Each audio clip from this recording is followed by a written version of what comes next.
saya Destina Wijaya, biasa dipanggil Tina, berasal dari Poltekkes Kemenkes Bengkulu, jurusan D3 Keperawatan. Di sini saya akan melakukan metode batuk efektif, di mana batuk efektif bertujuan untuk mempertahankan kepatenan jalur nafas dan memungkinkan klien untuk mengeluarkan sekresi jalur nafas atas dan bawah.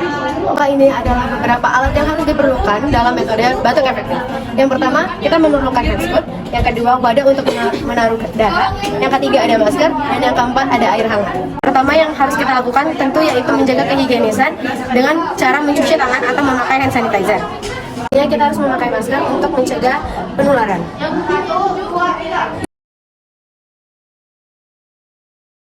Selamat pagi Ibu, apa bedanya ini dengan Ibu Cinta?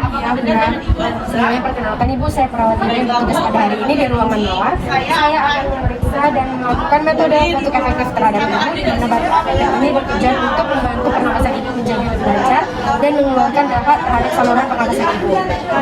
Kegiatan ini hanya memakan kurang lebih waktu sekitar 1 menit. Apakah Ibu bisa diam?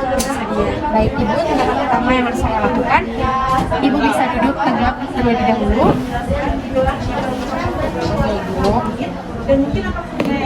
Selanjutnya, Ibu dapat meminum air hangat ini untuk membantu.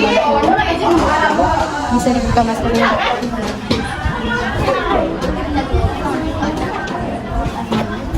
Kita akan melakukan metode hirup nafas sebanyak 2 kali. Sebelumnya, tangan Ibu dapat diletakkan ke bagian.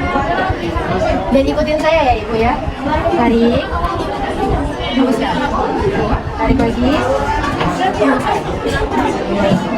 Dan saya akan mencontohkan terlebih dahulu untuk melakukan metode batuk efektif ini. Seperti ini ya, Bu. Tangan yang sebelah kanannya akan kali, tangan kirinya akan tarik dari hidung, buang dari mulut. Tarik dari hidung, buang dari mulut. Yang ketiga kali, tarik dari hidung, dibatukan. Ibu akan melakukan tindakan yang tadi seperti yang sudah saya contohkan dan dibatukan ke dalam wadah ini ya.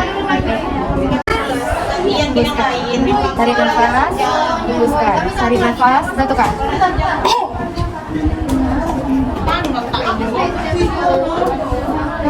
Baik Ibu, tindakan kita sudah selesai. Ibu dapat memakai maskernya lagi dan istirahat kembali. Baik Ibu, terima kasih telah melakukan metode batuk efektif ini. Semoga dengan metode batuk efektif ini pernapasan Ibu menjadi jauh lebih lancar lagi dan aman. Saya perawat Tina, izin pamit ya Ibu. Setelah selesai dalam melakukan tindakan metode batuk efektif, baiknya kita mencuci tangan untuk tetap menjaga kehigienisan terhadap diri kita sendiri. Setelah selesai tindakan, kita harus membawa dahak atau sputum ini ke laboratorium.